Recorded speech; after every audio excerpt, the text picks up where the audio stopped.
And we are back, folks. A new season, another season of Steady Dropping Dimes. We did that one season and it went so well that our friends at Destination Ann Arbor, our presenting sponsor, said, we want to bring it back. We want to do it again. We want to go with season 2 because there's a lot to recap. We got the national championship, the national champion Michigan Wolverines.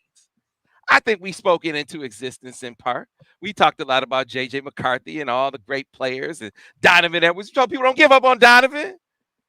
We had a little Samaj. We had Samaj in here. We talked about the defensive MVP in the national championship game, Will Johnson, who we have a special feature on today.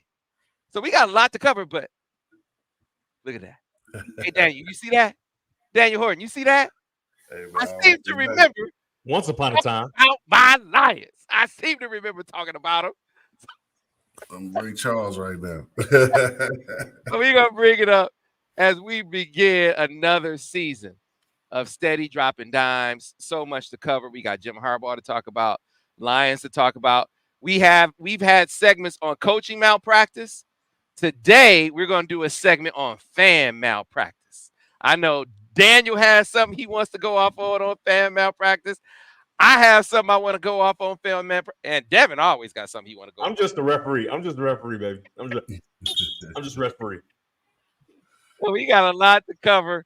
But of course, the who makes it all possible. You see it up there, Destination Ann Arbor. Our friends at Destination Ann Arbor had a vision for how they could get the word out about all the special things in Washtenaw County, the places to go, the things to do, the places to eat, the places to stay, right? So how do you get the word out? They use Steady Dropping Dimes as a vehicle, and then also to use student athletes in an NIL capacity as a vehicle as well. And their first ambassador, Will Johnson, again, All-American, All Big Ten first team, All-American, defensive MVP of the national championship game. My man has his own brand. As he got his own brand. Hold on. I mean, when I say a boy's got his own, the boy has got his own brand. Yes, sir. Props I gotta bring up because Will Johnson, his dad his dad Dion, and his mom Coffee, who is Coffee. Yeah, I mean, if I ever have a brand, I want Coffee to be my. She got to be my market. She don't be playing at all. She don't be playing. She on the job, so she said, "Listen, I got something for Devin. Got a gift for Devin. See that your name on there? My name on that boy. Your name on there." And then she said, "I got something for Daniel." Uh-oh. You see your name on there, so you got your own Turnover Buffs care package. As they said, so you got the whole, you got everything, and she wrapped it up all nice, put a bow on it and everything. Hey man, I'm just telling you, Steady Drop Dimes coming up. Yes, sir. Coming up in the new year. Sam, before we go forward, there's some people in the chat wondering why I have on a referee shirt. Yes, it is a referee shirt. And I know Sam and Daniel are probably also wondering why I have a referee shirt on and a whistle. Well, it just came in the package today from Amazon because I got a new job, fellas. I got a new job. Last week, I went to go watch one of the kids play basketball. Moose is playing basketball right now. You remember we saw him on what show did he pop in on? Was it Monday Morning Quarterback? Probably Monday Morning Quarterback, right? Mm-hmm. Went to go see him play, but I got there fairly early, and so at the time that I got there, the 4, 5, and 6-year-olds were playing, and I'm watching. And I'm just like, I can ref this. I can definitely ref this. So I just asked him. I said, "Hey man, how do I get a chance to ref these 4, 5, and 6-year-olds?" He said, "Hey, just come at 9 o'clock and bring a whistle." He thought he talked to the wrong dude. I got the outfit. I'm ready to go. So if anybody was wondering, now I don't get paid, but I still look at it as a job. And if anybody want to try me on I'm throwing people out the gym. So I'm just saying. So that's why I got my ref shirt on. I'm really excited about it. New job. Who this? See, and we wonder why the ref's so damn bad. This how they vet ref. Oh, just come bring your whistle. Come on. Anybody walk in. 4, 5, and 6, man. Once you get older, you got to actually be a ref. Man, Hey, quit hating. DG, as a basketball guy, I'm gonna let you in on a little secret now. Them 4, 5, and 6-year-old parents are probably the worst. Oh, they already know. I ain't coming to play. I'm not coming to play. Don't say that. Do I pull up at your job and tell you how to do your job? Then sit your butt down somewhere. It was a foul on little Timmy, and I ain't gonna say it again. Hey, Hold man. up. Oh, They well, don't ref. Hey, Daniel, tell them don't ref an AAU game because they be ready to fight. It's not like high school. It's different. No, I'm ready. They'll be waiting for you outside in the parking lot, DG. Don't let these strikes fool you. I am not a part of the coalition. I will fight. Well, I must say, I felt a certain type of way about refs for a long time. Oh, yeah. It was exacerbated when the refs stole a game from the Lions down in Dallas, where they went down and they dealt with Dallas, and then they robbed them of the game. But as my man Rasheed Wallace said back in the day, ball don't lie. Ball don't lie. You know how I know ball don't lie? Because the Lions are in the NFC Championship game and the Cowboys at home. And you see what's going on with the Cowboys at home? You got CeeDee Lamb, mama, jumping on social media saying Dak ain't it. And you got Michael Parsons' brother jumping on social media and saying, you know what? Take $40 million, take a pay cut, right? What are you getting? $59 million a year. Say, all right, take a pay cut and pack your bags and get out here. You got family members of the 2 stars of the team basically saying the quarterback need to get out of town. Man, when I say ball don't lie, ball don't lie. See, you don't got none of those problems in Detroit, Devin, because you got Jared Goff, a dude who took a team to the Super Bowl before, coming to Detroit, elevating this team in ways that a certain past quarterback never was able to do. Oh, you mean Pat Stafford? The quarterback that used to do nothing in the first quarter, get the team down, and then want to put on his tape and expect to be looked at as the hero. You got the ball first half. You're the reason we're down. Crazy. But I digress.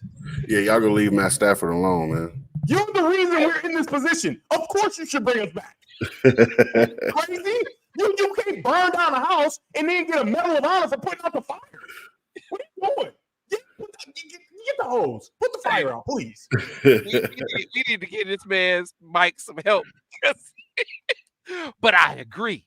I don't have any ill will towards Matthew Stafford. It was almost, Lions fans were going to be a part of this fan malpractice segment that we're going to do later on. But they got it right.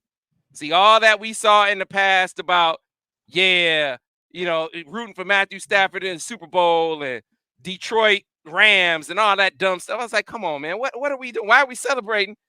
Like, he wasn't part of to your point, everyone says that the organization was holding him back. Man, there was one year he had Golden Tate, or Calvin Johnson, Golden Tate, Reggie Bush in the backfield, 2 first-round tight ends, and he had a decent offensive line and couldn't elevate that. And Ndamukong Suh leading the defense, you can't elevate that team to a playoff victory. Stop it, man. Jared Goff comes here, and look what immediately that team that he had before, it was a terrible team. He elevates that team, and then you wonder why Josh Reynolds looks like, oh man, that's a pretty good play. Khalif Raymond, you ever heard of him? No, he's been on like 3 teams. He's looking like a guy. And then Amon-Ra St. Brown, 4th-round pick. Sam Laporta, Devin, 2nd-round pick. Remember, I told you about him. He a dog. Yeah. But we know they're super talented, but it goes beyond that. Sam Laporta just set a record for rookie tight ends. Amon-Ra St. Brown is a Pro Bowler. Looks like he is not a Pro Bowler. He's not a Pro Bowler. He's an All-Pro. He's one of the 2 best receivers in the NFL. Right. So it's not just that's not just their talent. You got a quarterback that is really serving it up to these dudes at an elite level. And so Lions fans, it seems like they finally realized, man, the best thing we've ever had going at quarterback, we're looking at them right now. 100%. It's like they didn't know that. Remember that song in the 80s? What have you done for me lately? Ain't nothing going on but the rent. Matt Stafford ain't paying rent in Detroit in so long, and they were showing him way too much love. I'm so glad they booed him. And then this ungrateful, privileged human being gonna get on there talking about, I don't really understand why. Like he don't understand why he was getting booed.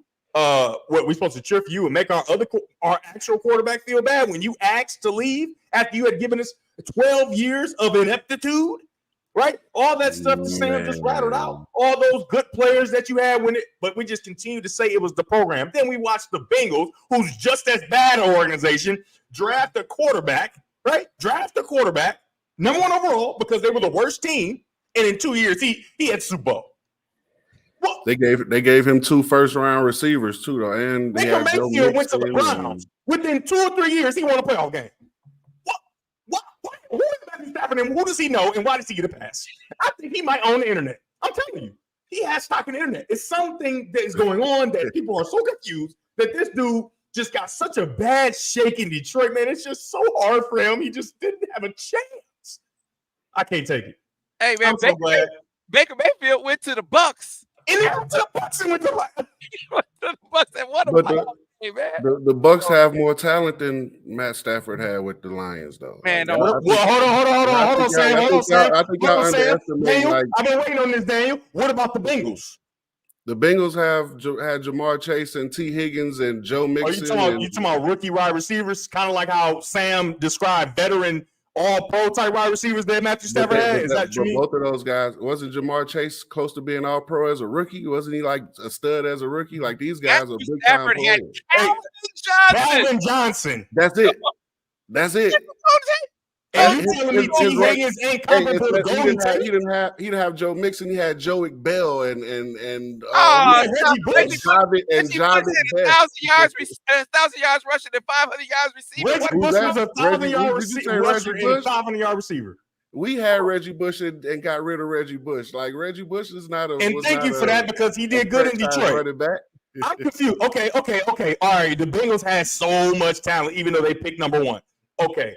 What about the Browns?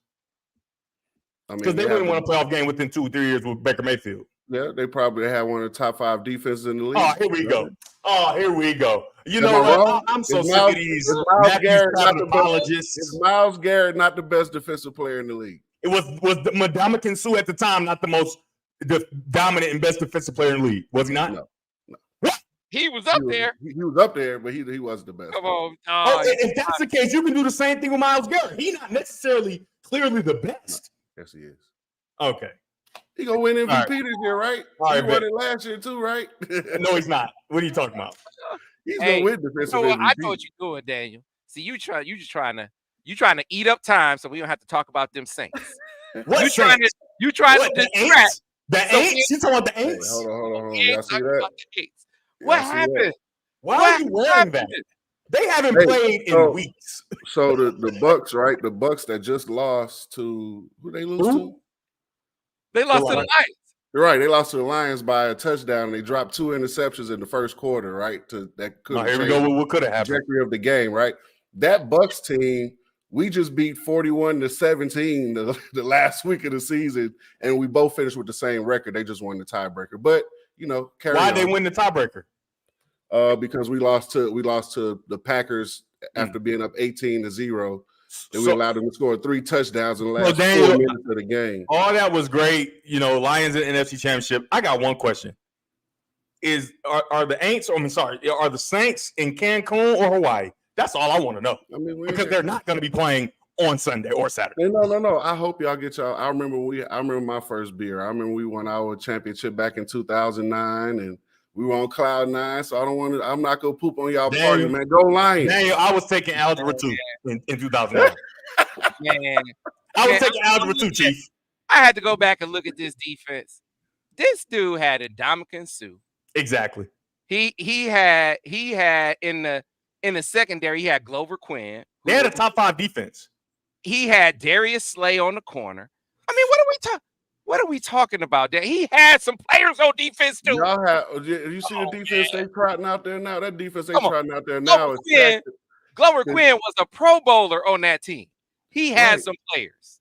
Hey, that defense y'all Wait, trying are to you about to applaud the defense now? Because the defense is the biggest weakness for Detroit. You know that, right? Yeah, for sure. But it's the biggest weakness on a very good team. So it's not like they're not a very good. Oh, not a very the good. Lions are a very good team. They probably, I got them. All right. Okay, I know because you're my guy. I don't want to make this an abusive relationship, right? or just abuse one guy. Just punching down.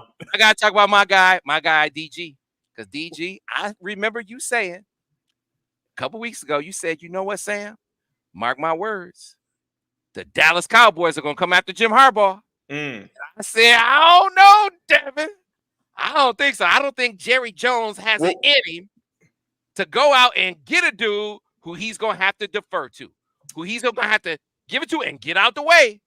Because at all costs, he's going to prioritize, okay, I got to be in control. I got to be running things. And what did we just see Jerry Jones do? What did we see him do? Come on, the model of ineptitude is what we saw.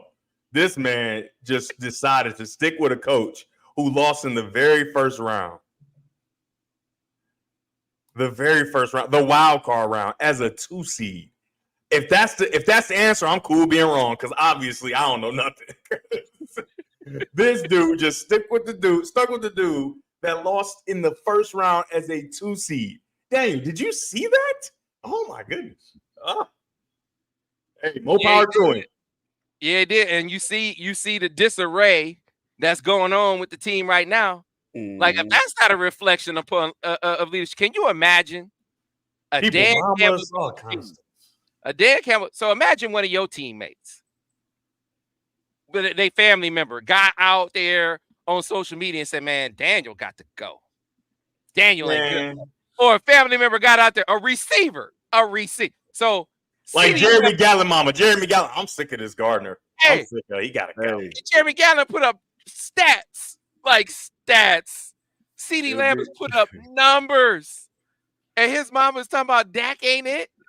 Hey, it'll be some furniture moving at the next team barbecue, that's for sure. If your teammates, family members did that, like they can't control what their family members do, but for them to not come out. Nah, Sam. CeeDee Lamb is the one that on national TV snatched that phone back. He can do something. He can make sure people do what they're supposed to do. We watched him keep control. He said, "Nah, not today. Not on this one. Not with this." We know he can keep control. That is a behavior that was allowed. Now, I'm going to tell you the truth.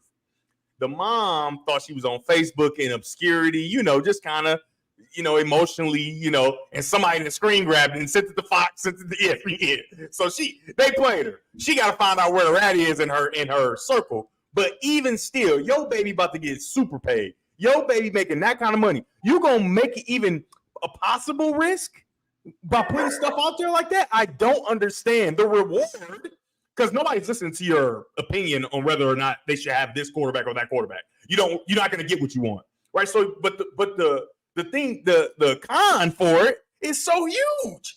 Like, you create disarray. Why would you do that? Because I'm sure you're done working because he's going to be, he's going to get, you messing up the money, Mom. Come on. Everybody needs to take a look at LeBron. His mama tried that one time, and that heard from her since. I ain't heard. I don't even know what Gloria voice sound like no more. She don't even smile. What are we doing? Would y'all take some notes from the GOAT?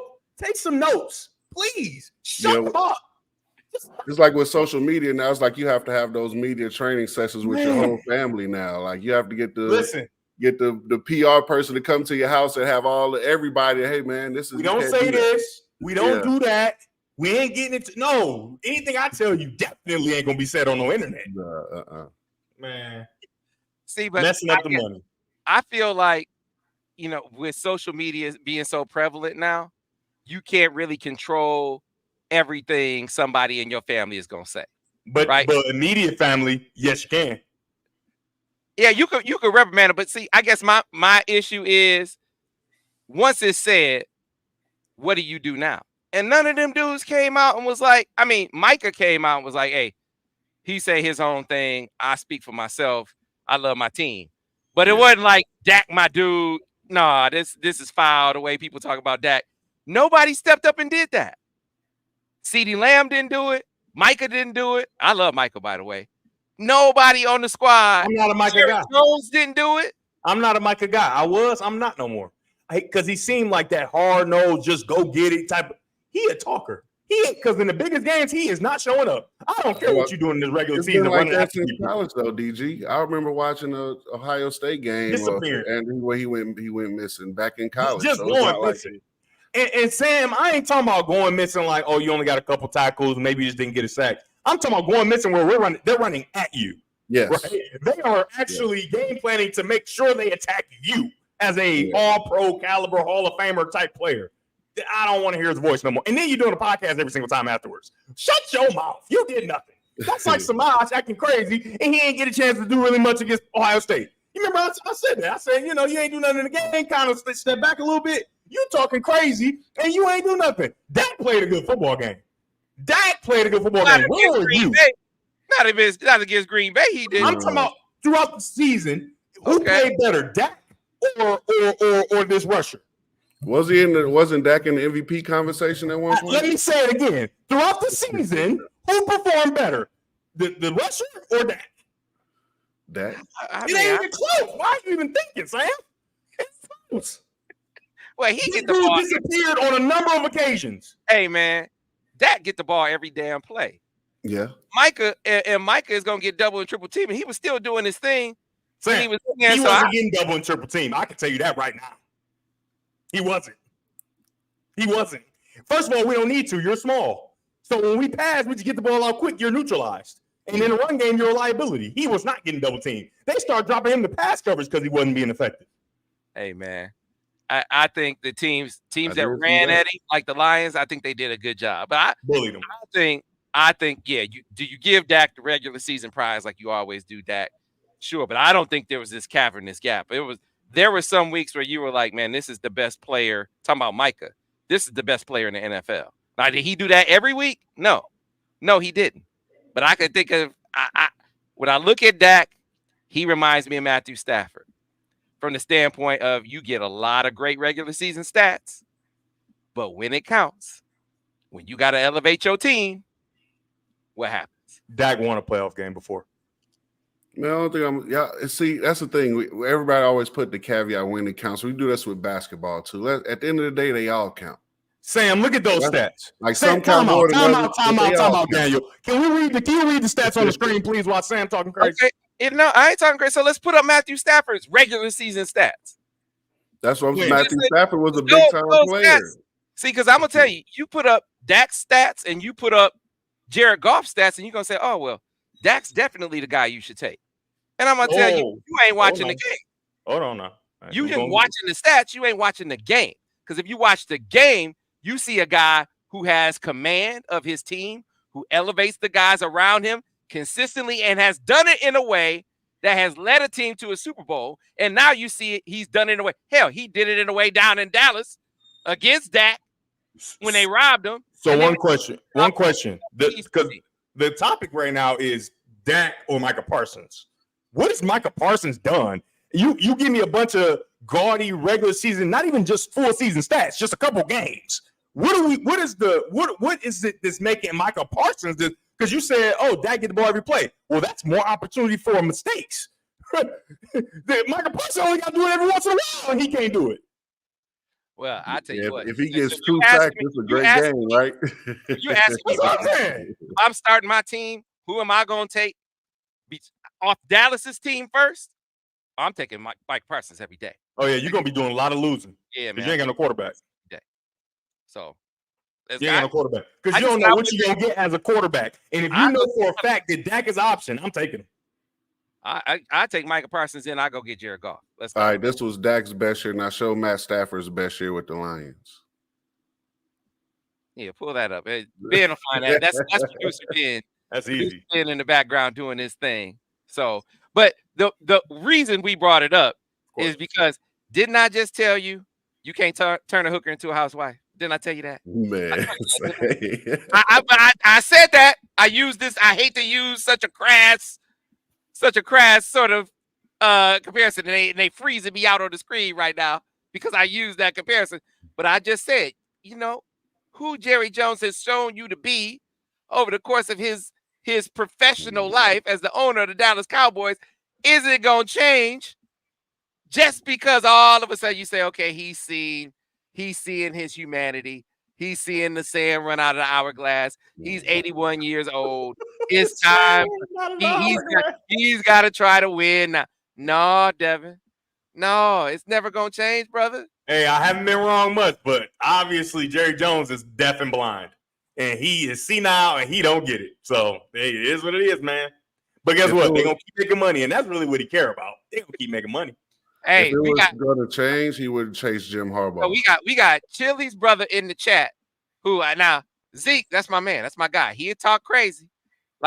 So Zeke tried to come at me during the regular season, said, Sam, oh yeah, you were talking about Jalen Hurts and you were talking about Jared Goff. Who you going to take now? Look at who's top of the league, Dak Prescott. And I said, regular season, Jalen Hurts he's quarterbacked the team to the Super Bowl. And if you want to know what the problem with the Eagles was, it was not Jalen Hurts.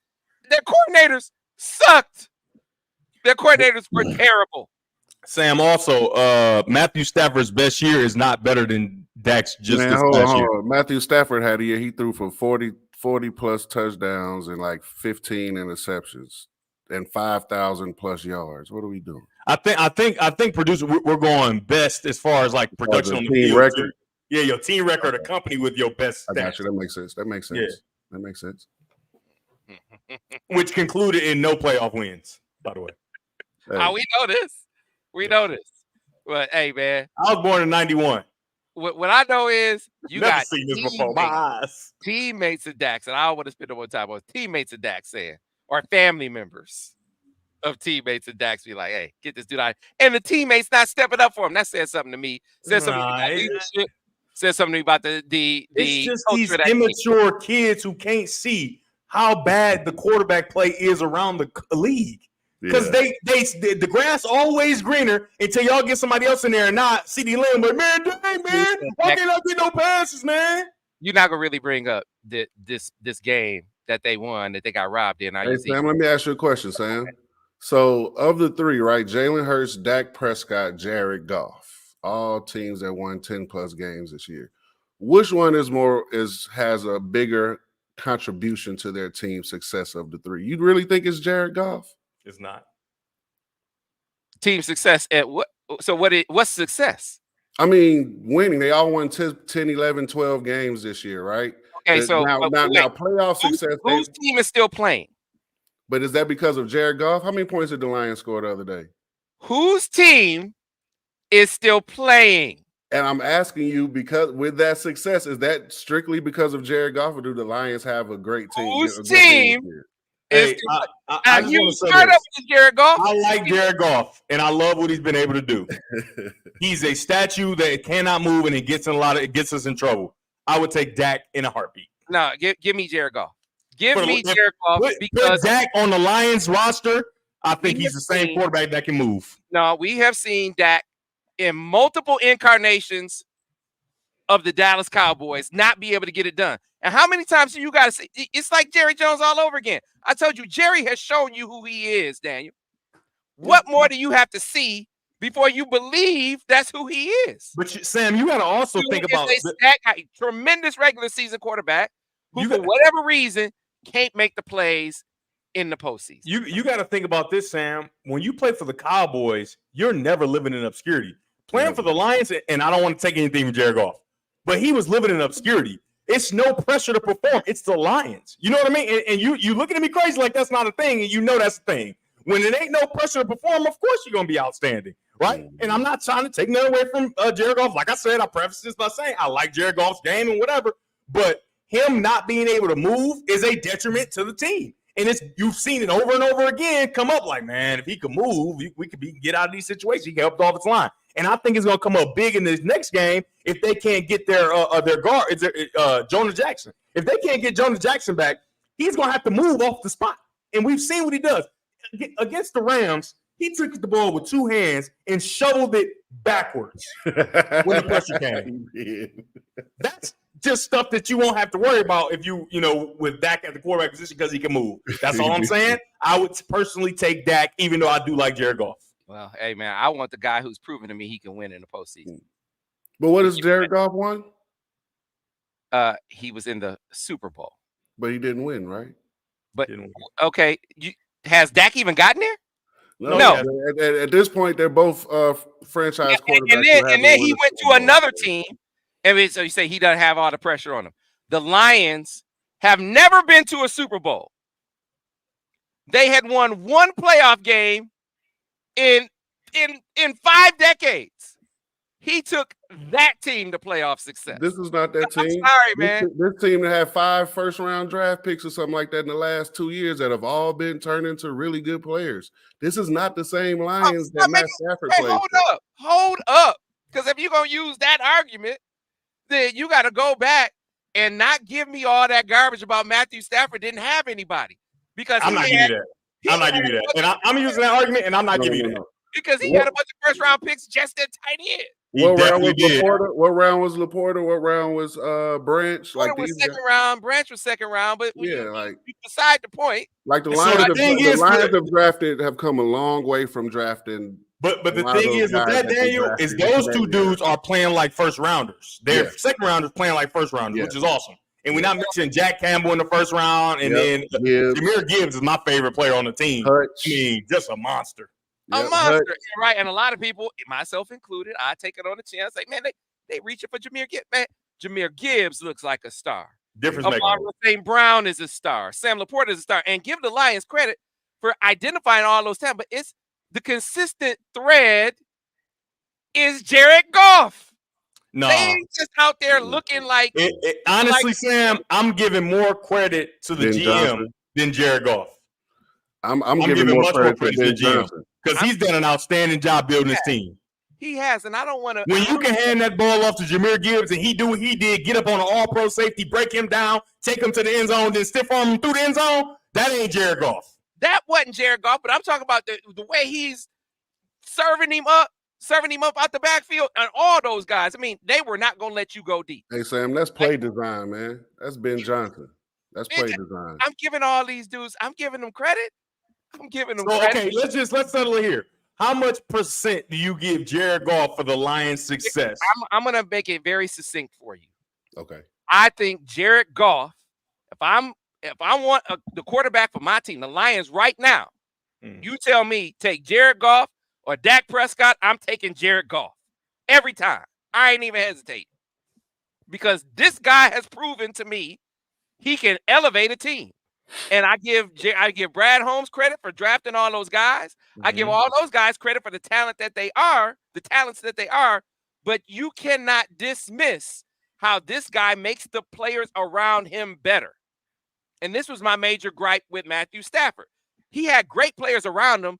He didn't make them greater. He didn't make them the best versions of themselves. Like, they were all Hall of Famer, Calvin Johnson. But man, I wonder how much better he would have been with Jared Goff as his quarterback. I mean, he threw to him 20 times a game. How much better could he get? He targeted him 20, 25 times. The one thing it would have to be a conversation, and I would have to sit down and really think about it if I'm going to go Jared Goff or Dak Prescott for this Lions team. But Jared Goff is the one that's in the fire, so we'll go with him for now. But it's a it ain't just Jared Goff. It's like, okay, let's have a conversation. What are the pros and cons of Dak Prescott, and what are the pros and cons of the thing is now we're gonna get a chance to see. And my thought may change, and maybe yours should change because he's gonna play with pressure now. This ain't we don't expect nothing from the Lions. Everybody thinks the Lions is the best team, one of the best teams in the left, right? So now can you go out and play like that against a nice pass rush and all that? And then the things that I talked about as far as him being a statue, they're going to be glaring, I think. A lot of times, obviously, Ben Johnson's going to try to get the ball out of his hands quick, but sometimes he's going to have to hold it when they get in those long-distance situations because of the run game not being able to quite establish right away, and he's going to have to hold the ball some. Is he going to be able to stand in there, or can he move and create? And I honestly do not believe he can. And I want him to be able to because, then Lions go to Super Bowl. It's great, but I don't think he can, and that's my kind of issue with it. Yeah, it's gonna be an interesting game, man. I think Fred Warner and Greenlaw, I think they're the best linebacker. Oh my, like that's what I'm saying. And you didn't even get to the D lineman. Yeah, Bosa and Chase Young up front. Yeah, they got some dogs. So this is look, he's in they built the scheme around him, right? Mm-hmm. They built the scheme around him, and this fits him. Yeah. Run game, heavy play action, but Dak been there long enough for them to build the scheme around him. Sure. They're running what's supposed to work for him best. They were supposed to be a Super Bowl team this year, and you can't beat the Green Bay Packers at home. Not just not get embarrassed at home. They got embarrassed at home. It wasn't even close. And Dak was embarrassing in that game. So I'm sorry. I give the dude a ton of credit for being an amazing regular season quarterback. But I've seen the other amazing regular season quarterbacks. Give me the guy as a guy. I mean, come on now. Dak did just beat Tom Brady last year. Come on, man. Okay, we need to move on. He just beat Tom Brady last year. Hey, y'all made this debate longer than I thought because I didn't plan on it. No, but I don't think it's close between Dak and Goff. And even though I'm picking the Lions to win this weekend, I still think Dak is the much better quarterback. Hey man, I can't listen to nobody from the NFC South. I'm sorry. Hey, that's how I'm gonna let y'all have that because I remember when Drew Brees came to New Orleans, who's much better than Jared Goff, but I remember Drew Brees first came to New Orleans. I was excited, just like Sam was. You couldn't tell me nothing. But only thing is, Drew Brees is like really one of the greats. Sam is trying to put Goff up there, and he ain't up there. Yeah, I was doing long division, so we gotta see him. That maybe he could take another team to a Super Bowl because he already took one to a Super Bowl, which is more than Dak. But hey, I hope maybe if he takes two to the Super Bowl, he'll start getting the respect. He got to win one, Sam. He got to win one. All right, let's move on to this Jim Harbaugh conversation, fellas. So, Jim Harbaugh interviewing with the Los Angeles Chargers. He, I think, is what they need. Like, I think the Chargers had enough to contend this year. They just didn't have a coach, right? And we see the power, the importance of buy-in because that was a team that completely quit on him. I mean, you got Khalil Mack looking like he looked like rookie. I mean, he like 5-year pro Khalil Mack, not dude who people thought all the gas was out the tank. Like you got players. You got Bosa on one side, Mack on the other side. You got Derwin. Man, they got ball players on that team. And Sam, you couldn't make the playoffs? Sam, you know what it sounds like you're describing? Matthew Stafford's Lions. It's the quarterback. I'm telling you right now, dude. He's a stat patter. He don't really care about football. He's just doing it because he's good at it. He's going to get a bunch of stats. And in 5 to 10 years from now, everybody's going to look around like, man, they still ain't won a playoff game. It can't be every single coach. It can't be every single player to come in the building. It can't be the organization because we've seen so many bad organizations have success. So it's got to be the guy that's getting the ball, like you said, every play. I don't understand what the infatuation is. I guess he's big. He's tall. He can throw far. I'm not going to say he's a bum, but he's a bum. I'm sorry. What do you want from me? Hey, that's Matthew Stafford's cousin. Somebody jumped in here, said Stafford won the Super Bowl. Man, that team oh my God. First of all, he threw an interception in the game prior that was dropped and the game would have been over. So shut that up. Oh my God. Hey, that team, 2 picks the first half put last Jared week. Goff on that version of the Rams. On that version of the Rams with Odell Beckham and all the dudes he had on defense. They went inside, my man. They went all in for a Super Bowl. They went all in, man. They went all in. Stop it. And guess who almost still destroyed it? Matthew Stafford. He threw the ball directly. I remember like yesterday, number 1 for the 49ers. I don't even remember his name. Threw him a lollipop and he dropped it off his chest. Hey, who won Super Bowl let's just stop MVP talking that about year? the whole Matthew Stafford won a Super Bowl thing. Who won Super Bowl MVP that year? It wasn't Matthew Stafford. It wasn't. Who won Super? I got to look that up. Who won? And I will give him this credit. He did make a big time throw to go win the game. It was really nice. But guess what? I've watched him because I had to do the film on it. I've watched him over and over again with the Lions do those no-look passes into the arms of the opposite color because he's trying to throw no-look for no reason. So I'm not giving him credit for completing one of them, even though he completed in the big moment. Yeah, not doing it. All right. So anyway, Jim Harbaugh. Justin Herbert, Matthew's cousin. It seems coveted by the Chargers. I reported earlier today that Michigan has put it down, right? They have basically given him almost everything that he wants. As far as money-wise, he'd be the highest paid coach in college football. I won't get into all the details. You can check it out over on the MichiganInsider.com. But 90% of what he's looking for, they're willing to give. Now, they can't match NFL money. Like, because who's the highest paid coach now in the NFL? Sean Payton at $18 million. It was Belichick at $20 million. So you got $20 million was the high water mark for the NFL. The highest paid coach in college football was Nick Saban at 11 something. So you're not going to beat the NFL money wise.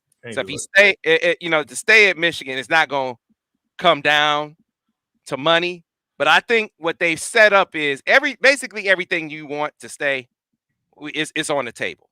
So it really boils down to, do you want to go? And I'm curious what you guys think of this, because to me, it's really as simple as, if an NFL team, in this instance, the Chargers, give him everything he wants in terms of the money, which he's been telling people. I'll give you an example. He was talking to players who were going in the portal or considering going to the draft. I was talking to one of them, and he said, he was thinking about what to do. And he said, Harbaugh told him, he said, look, I'm talking to NFL teams. If an NFL team doubles my salary, I wouldn't hold any man back from doing what's best for him and his family. So the dude was like, well, hey, I'm gonna go do the same. I'm gonna go do the same thing. I appreciate Jim's honesty. Yeah. Right. I appreciate his honesty and transparency, because you don't lie to these kids, right? And so Jim doesn't do that. But the point is, like, he has a list of criteria. And I think that if an NFL team meets all of those criteria, then he'll go. But if they don't, he's sweet, because he's like, hey, man, I'm about to be the highest paid coach in college football at a place where they love me no matter what. They love my dirty draws. Like, whatever goes on with me, they love in Ann Arbor. So I'm sweet here. So what you going to do, NFL, to entice me? And I just don't think, at least up until this point, the Chargers have done enough to entice him. That's tough, man. I think the one thing that NFL organizations aren't going to value and not going to understand is how much he loves Michigan. All right. So like you said, it's going to have to be, you're going to have to do everything I want. I got to have the control I want. I got to be, and for the Chargers, I'm telling you what he want. He want a new quarterback. I'm just telling you. That's not his type of guy. The stats guy, the guy that all y'all talk about is how many stats he got. That's not his guy. Look at the records. Look at his history. That's not his guy. He had what's his quarterback at when he was with the Stanford? I don't know why his name is escaping me. Stanford's quarterback. What's his name? Andrew Luck. He had Andrew Luck in the midst of a Heisman campaign. He's like, nah, that ain't gonna help us win. You doing all that ain't gonna help us win. JJ McCarthy in the middle of Heisman. Nah, forget the stats. We ain't doing all that. No.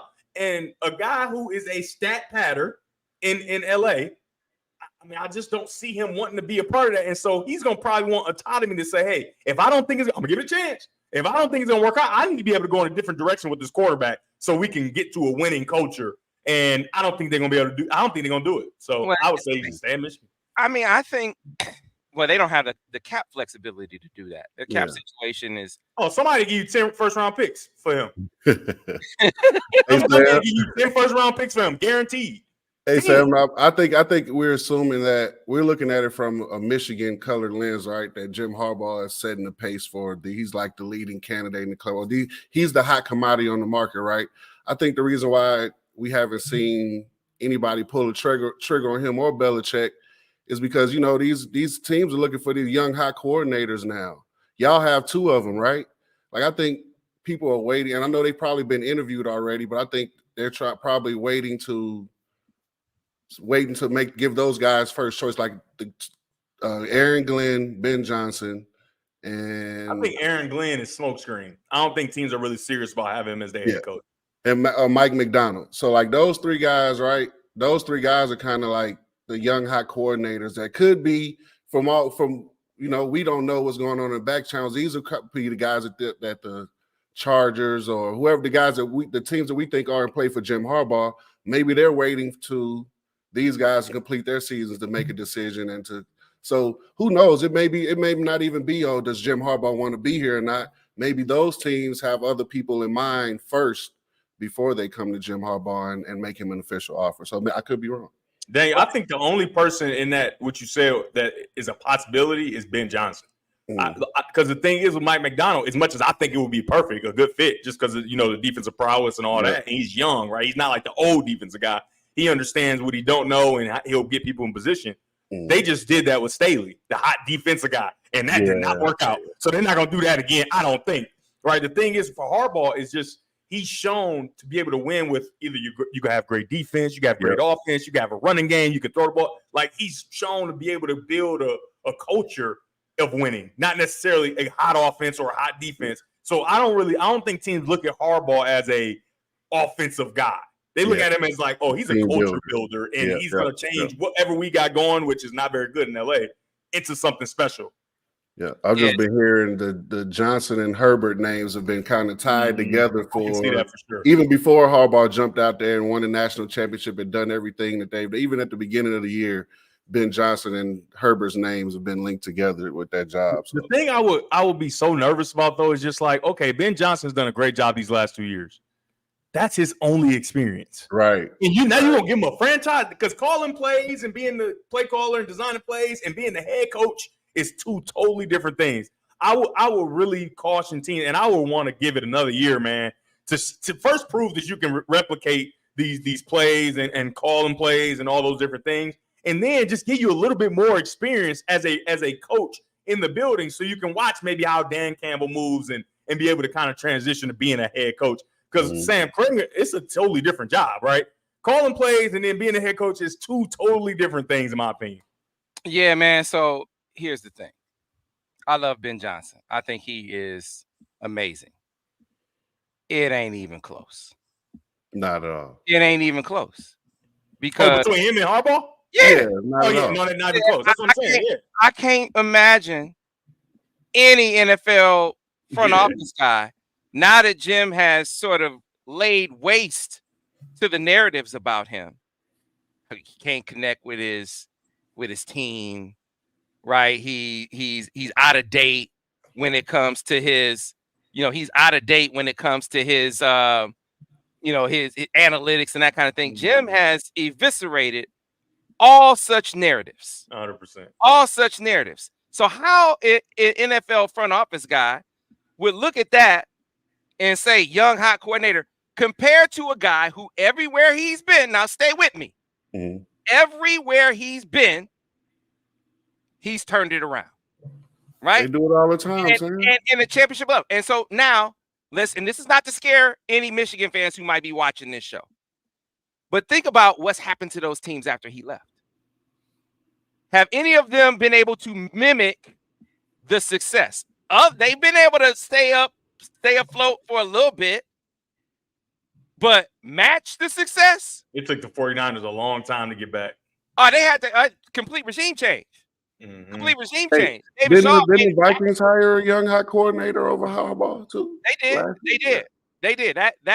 Yeah, man, they did. I give. But they got Kirk Cousins. I like that guy. I like that coach. But now you got more data.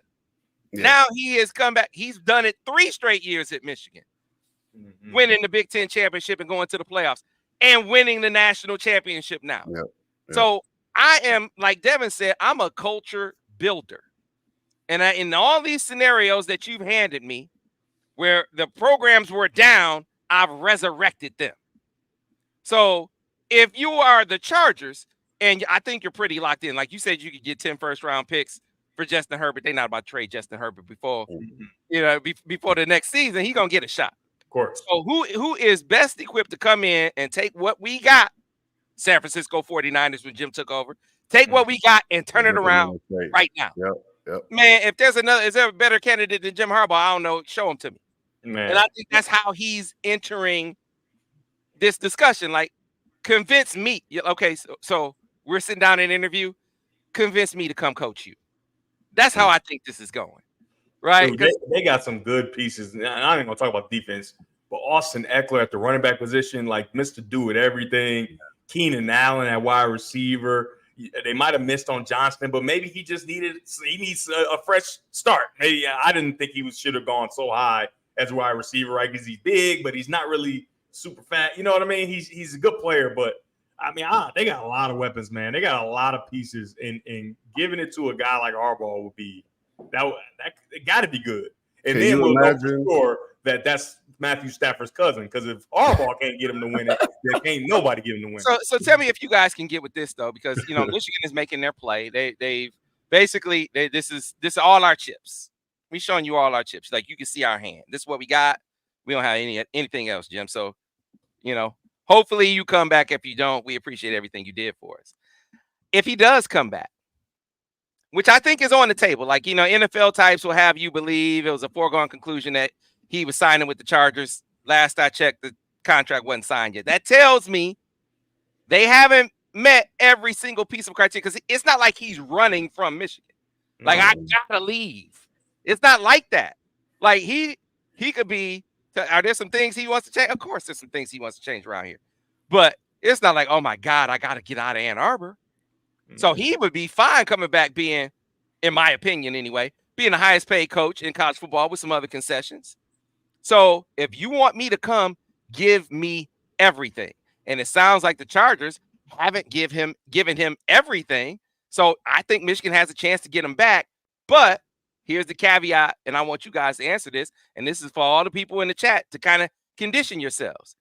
If he comes back and signs this extension, which is an outstanding deal, best deal in college football, do you think he'll never listen to the NFL again? Why would he close the NFL?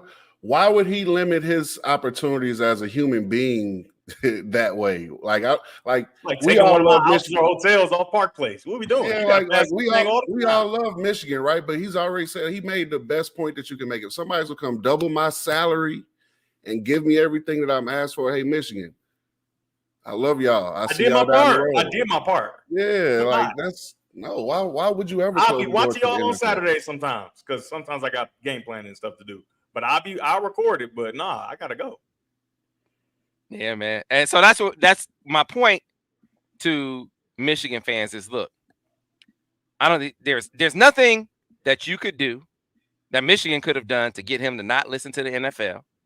That's number one. And don't think that if you get him to come back with this extension, don't think that this is the last of the NFL. Think that this is the cost. This is the price of having the best coach in college football. And just get right. I think if you get right with that, it's a lot. You deal with it better. Mm-hmm. You are beating your head against the wall and well, what's going on? And people ready to slit their wrist and jump off a roof. And also you got to think, it's not like a player, like it's not like Tom Brady with the Bucs where they got a bunch of dead money because he decided to stop. Once he leaves, you stop paying him. Like what are we talking about? Like you give him the money. If he leave to go to the NFL next year, 25 or 20, he's gone, and you find a new coach. But the thing is, the foundation that he's laid, coaches are going to be lining up to go get this job. Yeah. You're going to get a good football coach. This ain't going from Lloyd Carr to Rich Rod, and then after Rich Rod, you like, man, don't nobody want this job. This ain't obscurity. This is the biggest platform in all of college football. I'm not about to go fail over there. You know what I mean? So, I don't know. Brian Kelly. Pick a litter when the job comes open. I think it's going to be similar to Bama of like, shoot, we can go. The framework is there. All we got to do is not go mess it up if you really want to go outside and get a good football coach. See, man, you just brought that up, and I know you're doing the tongue in cheek. It's so much garbage out here. People just throw stuff out. And see, I'm complaining about just the way things are. Mm-hmm. Like a story like this, people feel like they got to say something all the time, even when they don't have anything to say. They just make stuff up. Brian Kelly is made up. You understand that, right? Mm-hmm. I didn't know that. Man, are you kidding me?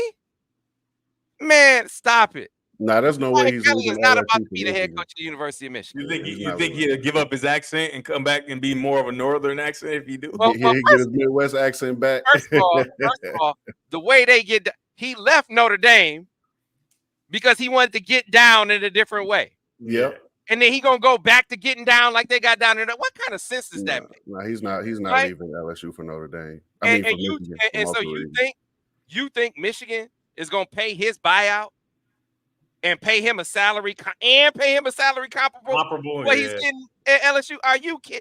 You smoking? What has he won that would make you think that Michigan would do that? Well, do you do it knowing that you'll get?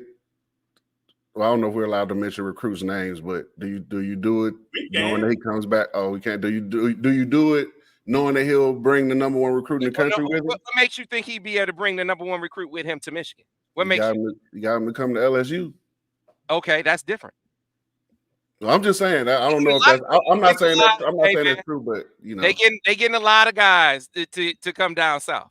Yeah, no, they got the two of the best players out of Texas too. So they get a lot of the ranking stuff has been so saturated by families with money and all this, and everybody not doing their homework. We don't know who the top player in the country is anymore. So I don't think that holds as much weight as how it did a while ago. Because how many times have we seen guys who top 10 players, 5 stars, and they just not panning out? They just not very good. And it's like, wait, but that guy was like 70th. Why was he way better than that guy? You know? I agree 100%. If you gonna pay, Lamborghini prices, pay it for a Lamborghini. Yeah, that's what I agree. Don't pay it for a knockoff. Mm-hmm. Like, why you gonna spend all that money for a car that don't go that fast? And that's what you would be doing with this is agent talk. This is agent throwing a name out there and then people running with it and not really caring enough to vet it. It's just I got to put out a list.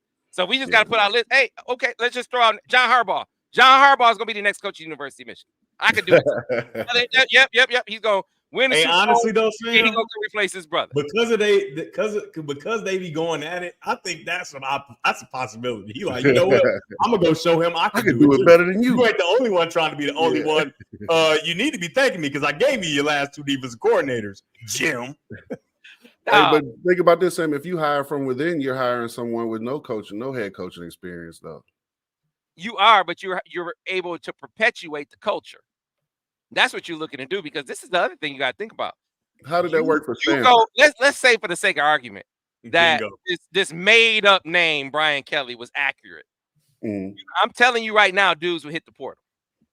And I'm telling you right now, I've had conversations with top guys who said if Sharon's the guy, I'm staying. Well, but that at least a good continuity for a year or two, but then 5 years down the line, what does that look like? I said, like, it didn't work for that plan didn't work for Stanford. I wonder why we think it would work. I'm not saying that we shouldn't, right? I'm just saying from previous evidence and previous experience, when is that we're just going to continue with the next guy actually work? I remember North Carolina basketball with Bill Guthrie, but I can't remember too many other situations where that's actually worked. Fellas, I got some breaking news, man. I've been talking to my peoples, and the next coach at Michigan could be Urban Meyer, man. That's all I'm saying, man. Just saying. I mean, and when it happened, don't come to me asking me how I knew and all that. Don't be doing that. Urban Meyer interested, man. I hear your point, Daniel.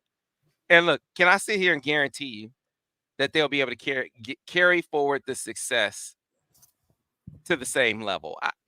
No, I can't guarantee that. Nobody can guarantee that. But what gives you the best shot at maintaining the elements or the ingredients that led to the success? The culture that the success was built on is hiring from within. If it doesn't work, then you pivot at that point. Okay. And find somebody else. But right now, you just this is a winning formula. And whatever you can do to maintain that winning formula, you do. Now, first and foremost, you keep Jim Harbaugh. But you, as I said on CBS, you can't make the man sign the contract. You just put the best contract I've ever seen in front of you. And you did a good job on CBS. You did a good job. And so it's like, okay. If he doesn't sign that, the next best thing is to keep his top guys. Yeah. So Sharon, who's been here the longest, Ben Herbert, you ain't keeping Jesse Minter. I wish your only hope for keeping Jesse is if Jim stays, and even then, I think it's an uphill battle. Isn't he the guy? Isn't he the prize though? Like if you look at the play of the team over the last 2 years, right? Hasn't the defense? I know the running game has been great, right? But hasn't the defense been by far the best unit? I mean, Jesse Minter, so I'll give you what Van said. I wish I had the clip ready to go. Van said he has the best defensive scheme I've seen since I left the NFL. That's Vance Bedford, who is he was defensive coordinator at Okie State, defensive coordinator at Louisville, defensive coordinator at Texas, Charles Woodson's position coach, seen a lot, coached a lot of football, and said, this dude. Wait, are we kind of throwing out the possibility of him being the head coach if Harbaugh were to leave? And so here's the only reason why. If the roles were reversed and Jesse had been here 6 years instead of 2, then I think we'd be talking about Jesse in the same light. But I think it's Sharon's time here, an investment in helping to build this culture and being able to carry on a lot of the ingredients that Harbaugh built that gives him the leg up. There's a reason why he was the coach when Harbaugh was out, right? Down the stretch. I mean, they didn't alternate early in the season when they knew Jim was coming back, right? And they was beating up on high school teams. Okay, we can switch coaches around. But at the end in crunch time, they went with one coach. The one thing about that is like, and I agree with you. Like, Sharon's put his time in, but I don't want to get into a, hey, somebody deserves this opportunity thing. Because that's how you ruin everything. Yeah. Right. Mentor has something that, in my opinion, is proprietary, right? Where him and the Ravens, they own that, right? Yeah. And other people are just scratching and clawing to get a piece of it. So do you allow something that's proprietary to what you have and has been able to do to walk? That's tough. That's a tough decision there, man. DG. Also, it sounds like, do we know who Sharon is, right? Like, I'm pretty sure we'll learn if he gets the job and he has the opportunity to put his own imprint on the program as a head coach. But everything that I've heard is continue what Harbaugh did. Harbaugh. Like, we can't, if he leaves, we can't. I don't want us to go into the new era of Michigan football still wanting the current coach to replicate the old coach, because they're two different people. And that's a recipe for failure, in my opinion, right? Mm-hmm. We have to. I'm not saying he shouldn't get his opportunity, but hopefully if he does get his opportunity, whoever it is, they're able to run the program in their vision and put their imprint on it. Because if they come back and they're trying to be Harbaugh, it's the same as the next guy trying to be Saban. It's not going to work. I think the sample space with Sharon is a bit different, and it's different. I don't even think that the comparison with David Shaw is accurate, because you got a chance to see it. And you got a chance to see it in more adversity than I think any interim head coach or replacement coach has had to deal with, given you're coaching at Penn State an hour after you find out your coach wasn't going to be there. And then you get in the game and you got to change the game plan in the first quarter. Hell, halfway through the first quarter. Game plan's out the window. We got to do something different. Then in week 2 of your tenure, your quarterback can't put weight on his front leg. What are we going to do in this game? And oh, by the way, now in the last game, it's Ohio State. And you navigated all 3 of those games. Look, man. But on the other side of the coin, you can say, well, when you really look at it, Penn State, the offense was pedestrian. Why were they able to play that way? Because of the defense. But right? And it makes it, you know what I mean? So, like, as a coach, you got to recognize that, though, don't you, Devin? Well, yeah, absolutely. But are we giving credit for saying, hey, our defense is so good that we're just going to run the ball every play and punt? That don't take no team to figure it out, Here's what I mean. You have a way, and I've seen this with a lot of coaches. You have a way that you think, this is what I'm going to do when I'm in control. Yeah. Right? You got a plan, and then you get in the fire, and the plan about how you think it's supposed to go ain't working. What do? A lot of these coaches, they get caught up. I talked to Gaddis about this, and he said, I had to learn this on the fly. He said, man, I had all these things I want to do offensively, and then it's not working, and it looks right, man. The players keep messing it up. Quarterback deaf and blind. I can't. The players keep messing it up. Well, if you calling something, and it looks like it's supposed to work, it's open, but the players keep messing it up, is that a you thing or a them thing? He got to the point where he said, okay, that's a you thing, not a them thing. If I'm calling it and the design is right and the plays are open, but they can't hit it, then I need to call a different play. right? That's something that he said he had to learn. Sharon he has a game plan. This is how it's supposed to look against Penn State. We can't block these dudes. I'm not going to get caught up in how it's supposed to look. I got to figure out what I got to do right now to win this game. Talking to a lot of coaches, man, that ain't an easy thing to do. No, I think that's Sharon Moore's biggest strength is his ability to put his pride aside, right?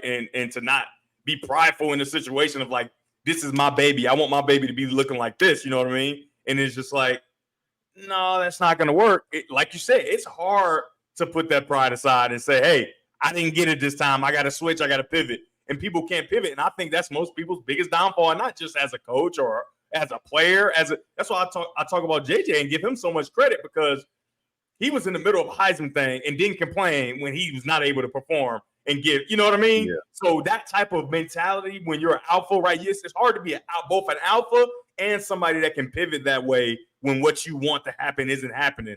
And so I think that's Sharon Moore's biggest strength. I'm not saying mentors should be the coach, but you have to have a conversation of, do we just allow something proprietary to walk? I don't think you can just for sure say, hey, it's more and whatever you want to do, mentor, whatever. I think you got to have some conversations and caveats. Yeah, I think, look, I wouldn't dismiss the notion. If Mentor wants to be the head coach, never know.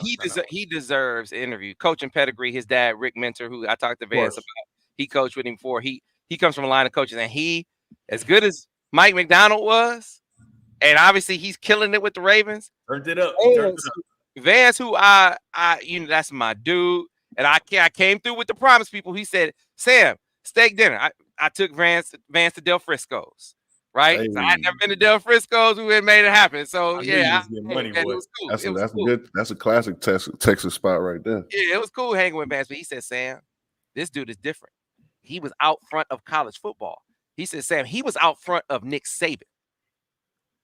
Yeah, you got to talk. You got to interview that guy, Devin. And look, if you interview him and you feel like, hey, even with everything that I've seen from Sharon, this is just too good for me. I'm not saying you don't give that an opportunity, but there's no question that the leader in the clubhouse, based on what you've seen, the time on task, and what he's proven in his assistant role, working from tight ends coach. When he got moved from tight ends coach to O-line coach, they were like, oh, this is terrible. He's never coached the O-line. How is that going to happen? This is a terrible move by Jim Harbaugh. Joe Moore Award. Then you move him over to you move it right back to back. Then he moves to offensive coordinator. How the hell you gonna have him be offensive? Okay, it looked pretty good when he was called into plays, and I don't know, it wasn't always right. Different areas of the field. We're not gonna get into all that. Not gonna get into all of that. But then when he got the full reins, man, especially when everyone was healthy, okay, getting it done, figuring out a way, right? So every challenge that you put in front of him, he's met. He's exceeded expectations. So he's the leader in the clubhouse. He's the overwhelming favorite. Yes, you interview Jesse Mentor, and if Jesse shows you that he's got to be the guy, then you make that move. But there's no question. I think you're going into this feeling like the best way to maintain Jim Harbaugh's culture, if he decides to go, is Sharon Moore. You know, it's a lot of questions about a lot of things, but one thing that is for certain is the Saints are in Cancun. So, oh my God. Oh my God. Oh my God. Hey man, that's all right. We'll be back. We'll be back. All right. So we gotta get to we gotta get to the fam. Hey, focus, camera, focus. Come on now. We got to get to. You got a lot of issues over there today, man. Reason over and everything. All right, we got to get to the segment about let me freeze my camera since they keep taking me out of focus real quick. We got to get over to this week's version of I Love Ann Arbor. Now, going back to before the Rose Bowl, I did a segment with damn, why am I forgetting the boys? And Will Johnson. You're gonna leave me out here by myself. The heck is wrong with y'all? The camera don't want to focus on me. I'm trying to get it all in focus and everything. I have to do it at a break. Anyway, did a a I Love Ann Arbor, or excuse me, a My Ann Arbor segment with Will Johnson, where we went to 5 of his favorite places in Ann Arbor. We went over to the Slurping Turtle. I had sushi for the first time. We went over to X Golf and hit on a golf simulator. We went over to Emden, of course. They had his merch on the wall. We went over to Puffer Reds. He had a Puffer Reds experience. It's a hot spot. We'll tell you about it. And then we went over to his toy drive that he had with Samaj Morgan. So gonna give you a snippet of that. But right now, Ben, why don't you drop that track?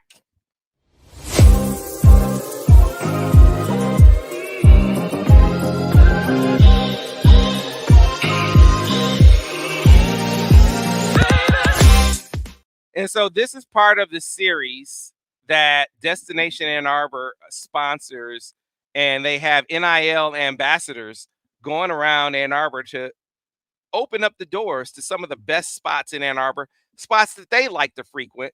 I put up the episode, and it was episode 1 of My Ann Arbor, brought to you by Destination Ann Arbor, back in December. So we're going to be bringing some snippets from that to life here over the course of the next few weeks. But here is one that we're going to bring you right now here on Steady Droppin Dimes. So let's go ahead and add it to the toy drive, something very, very important to you. And to have supporters like Golden Limo, what does that mean to you?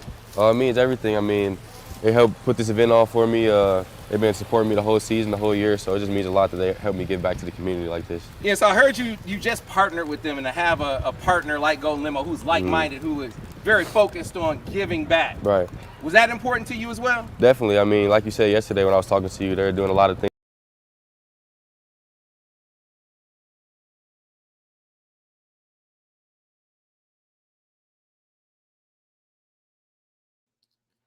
I don't know what happened there, ladies and gentlemen. Sam is struggling today. I think he just cut his thing off, but I think he was playing off his thing. So let's just talk about Sam and his inability to have his camera focused. Something very, very important to you. And to have supporters like Golden Limo, what does that mean to you? It means everything. I mean, they helped put this event on for me. They've been supporting me the whole season, the whole year, so it just means a lot that they help me give back to the community like this. Yeah, so I heard you just partnered with them, and to have a partner like Golden Limo who's like-minded, who is very focused on giving back. Right. Was that important to you as well? Definitely. I mean, like you said yesterday when I was talking to you, they're doing a lot of things in the community, even up here in Ann Arbor. So seeing that we're pretty like-minded and want to do things together, it makes it easy to do business together and, have that relationship. And so, Sean, this is very much, as I said, in keeping with what you do, what you're about, and giving back to the community. I know Golden is a business, but it also seems like it's a community feeder as well, a community builder as well. Is that right? Absolutely. And I love what Will and Samaj are doing here today. I love this great crowd that we have here today, and Golden Limousine is all about giving back to the community. This is amazing. All right, so listen, we know that this is about giving back, but I got to shout out the party bus that we went around on the tour. What was that like for you, Will? That was great. I mean, I ain't never been on a little party bus like that before. I didn't know it was that luxury, so it was great to see, great to be in there. Yeah, and so, the team, all the teams, everyone at the university, they tend to ride on Golden. We ride it to the airport. Just that part of the luxury, the excellence, the experience. Tell people about Golden. Oh, absolutely. We want to make sure that we are the ones that say yes to what you need to do. We know that transportation is important. We know that's one of the biggest challenges when you do anything. So for Golden Limousine, we just find a way to say yes. Whether it's one person, 56 people, or 3,000 people, we're going to say yes and get you from here to there. Golden, make sure I'm on time every time. Choose Golden, and you'll feel like a winner.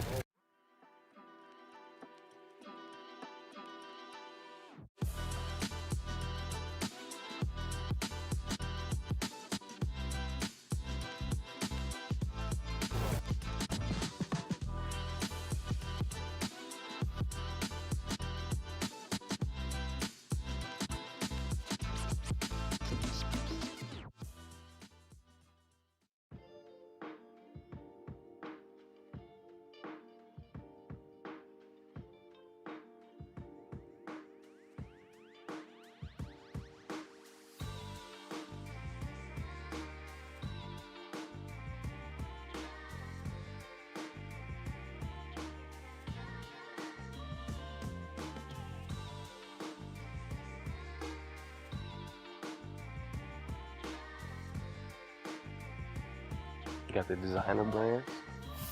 So, Mr. Will Johnson, that Puffer Reds, man, what do you think so far? It's nice. I mean, just look like the spot to get you the clothes, the shoes. Got the designer brands in here. So, a fashion guy like yourself, this seems like right up your alley. Yeah. Might have to grab some while I'm up in here. I like this purple brand right here.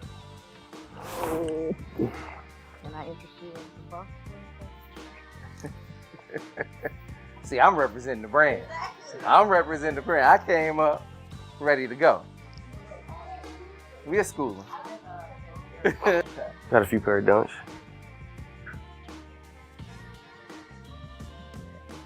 The 95 will always be the best to me. That's the old go-to there. That's the old go-to, the 95s. All right, so Will, you got a favorite Air Max? Nah, I'm not really an Air Max guy. You're not really an Air Max guy? More Jordans. I'll throw some. I used to be a Vapor Max guy. Like the Air Forces. Hey. Let's see. Thank you. Got a lot of.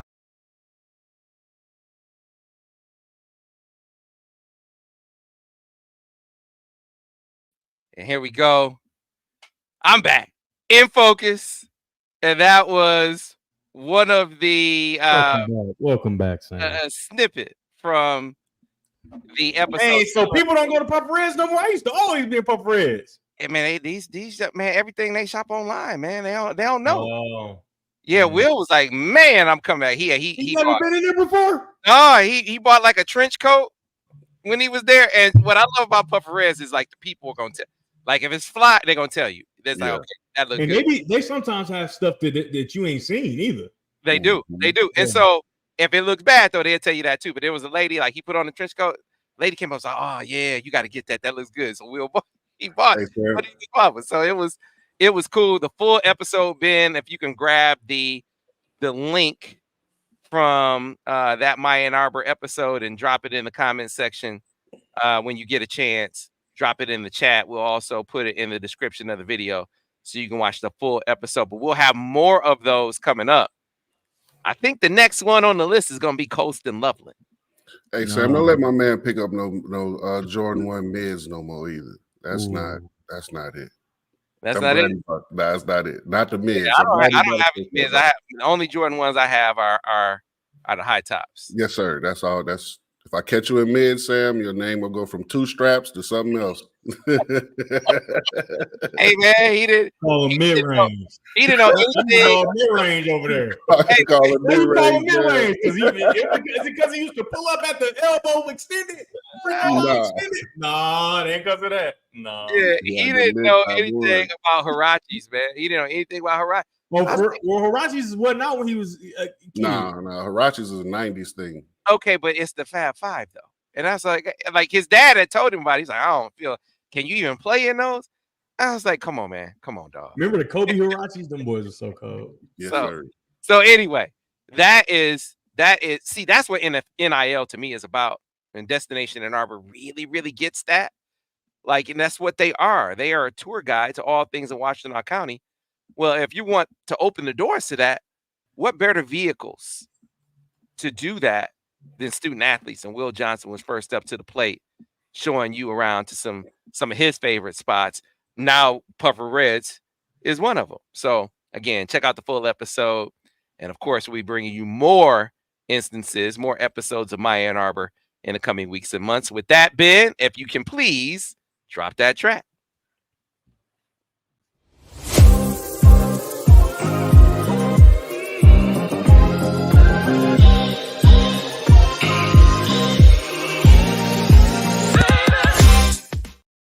All right, so we got to close this episode out talking about fan malpractice. We're going to have to turn it over to Daniel Horton. Because Daniel... I got my whistle, so don't get too crazy. I'm going to tee you up now. Hold on. Let me gather myself real quick.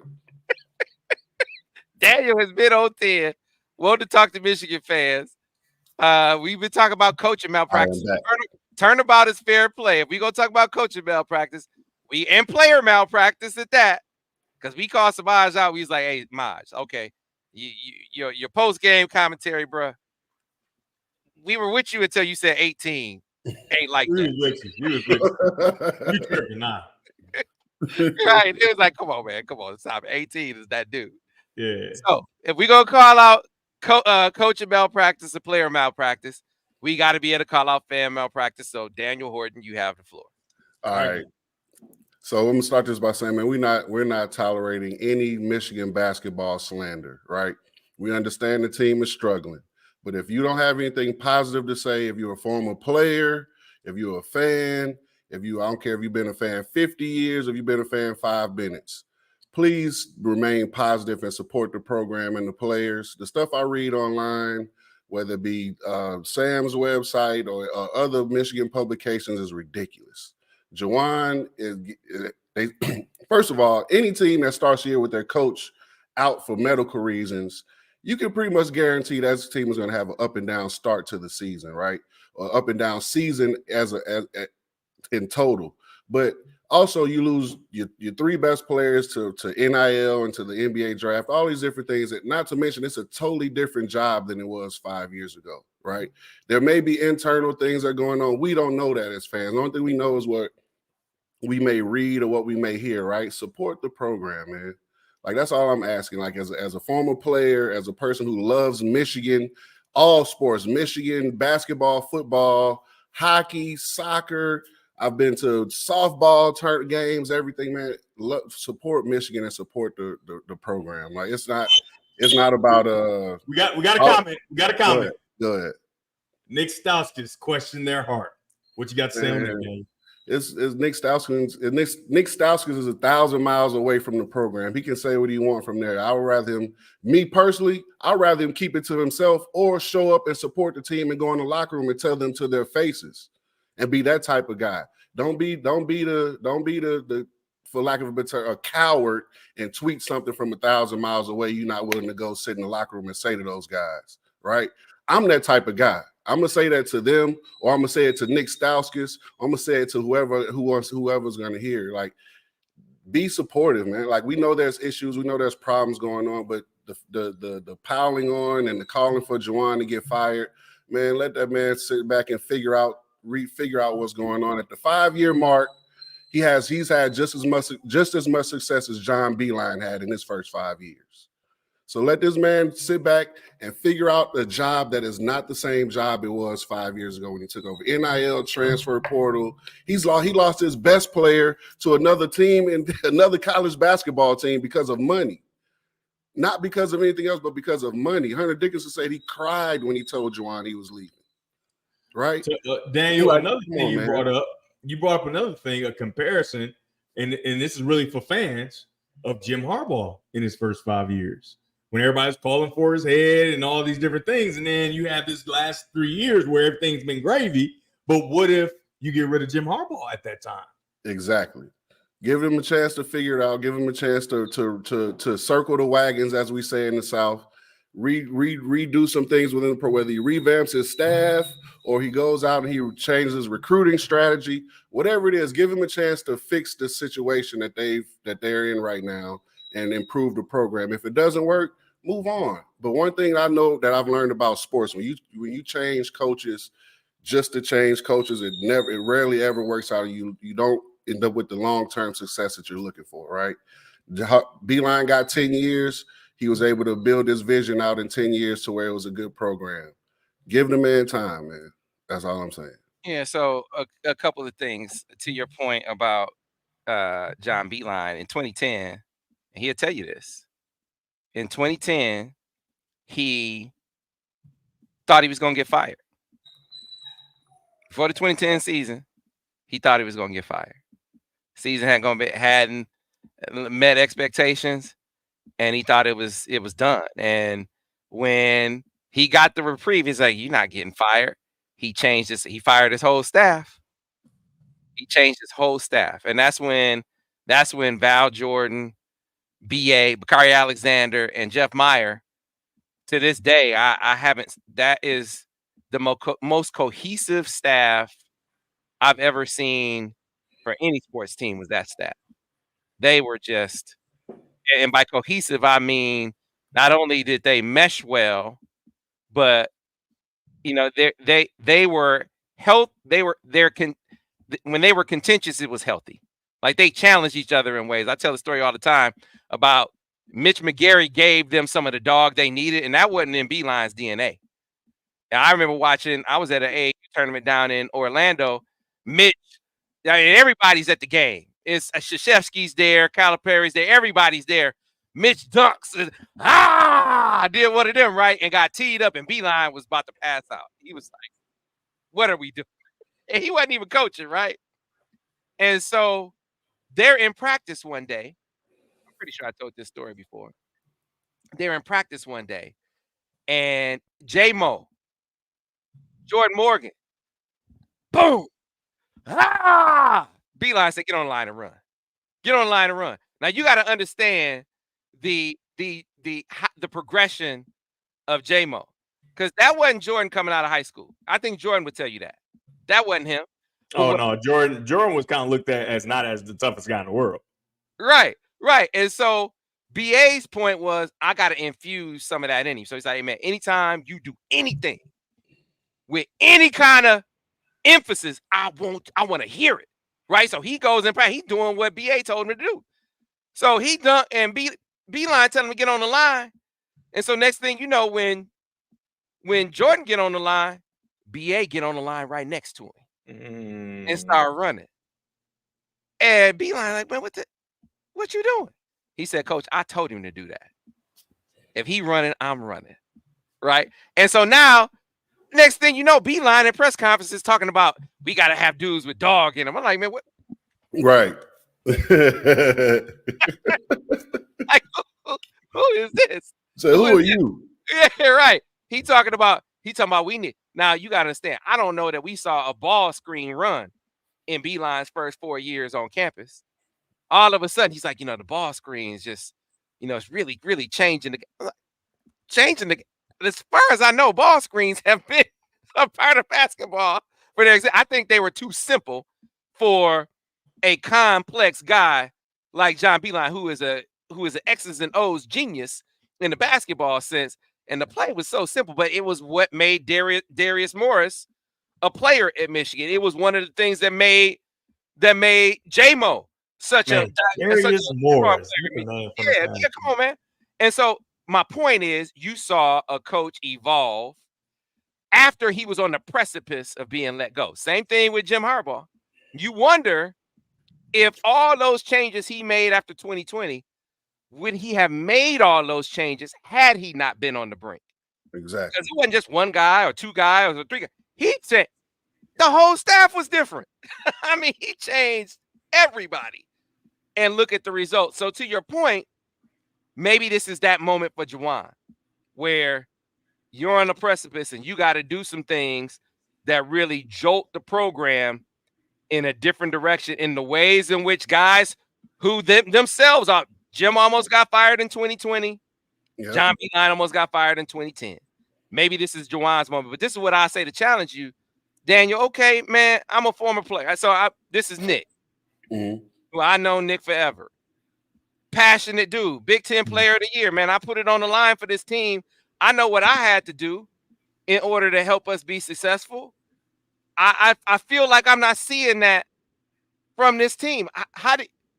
What Nick Stauskas had to do to be successful in Michigan, or what I had to do to be successful in Michigan, means absolutely nothing to what these guys are going through right now. It's the same sport, but it's totally different circumstances, right?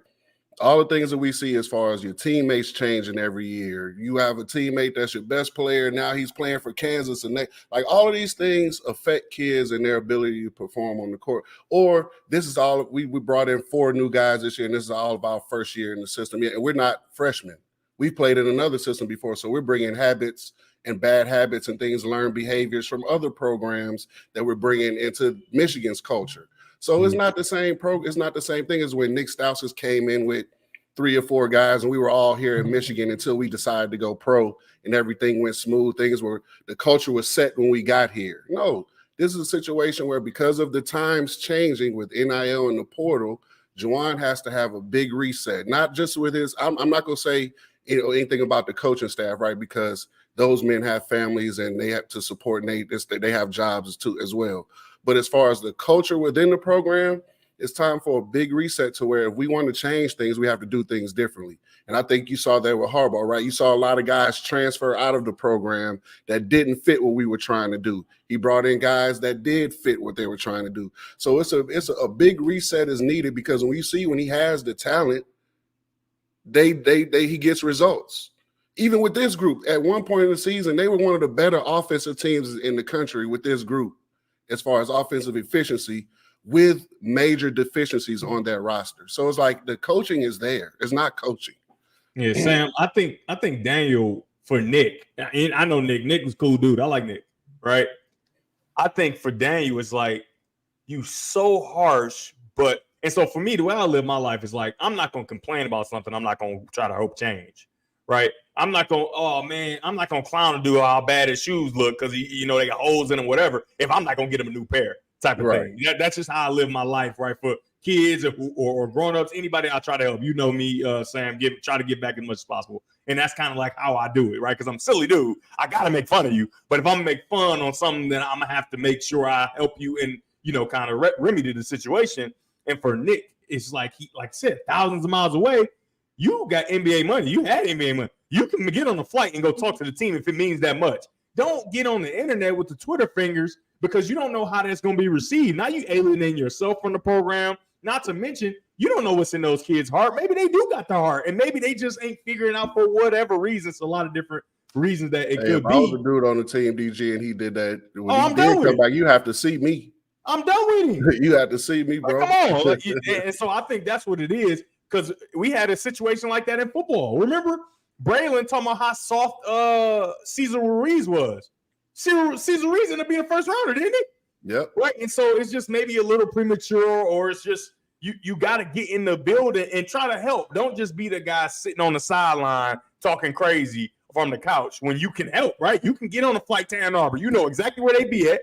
I'm sure you're welcome in the building. Come in, let them know what you had to go through, and maybe that could give them a spark that they need. But a tweet talking about how soft these young men are, that I know who I am. I don't know who those kids are. I know who I am. If you call me soft, you got to see me, right? Am I soft? Tell me how soft I am. From right in front of me, please. You know what I mean? So I think that's kind of what it is with Nick. He could have went about it a lot different way.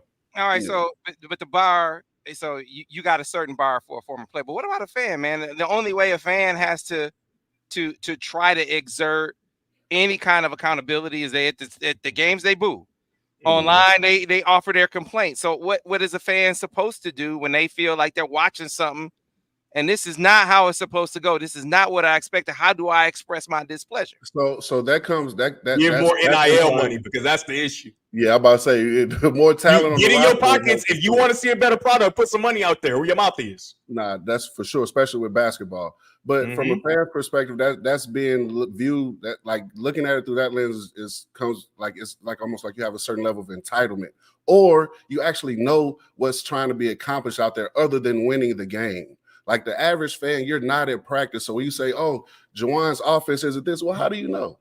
What are they trying to run? What are they trying to execute? I'm pretty sure that's been communicated in practice. That's been communicated to the players. What you're seeing is a lack of execution from the players. We've seen this system work.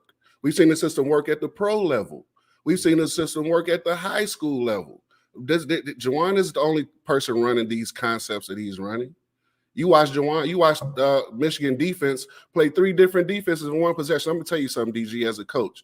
If you're running 3 different defensive coverages in one possession in basketball, you're trying to cover up for major deficiencies, right? Because if I could just come out and line up man for man and guard you straight up, there's no need for me to press you back into a zone. When the ball goes to a certain place on the court, it triggers us back to man. There's no need to do that if we can just line up and guard you straight up.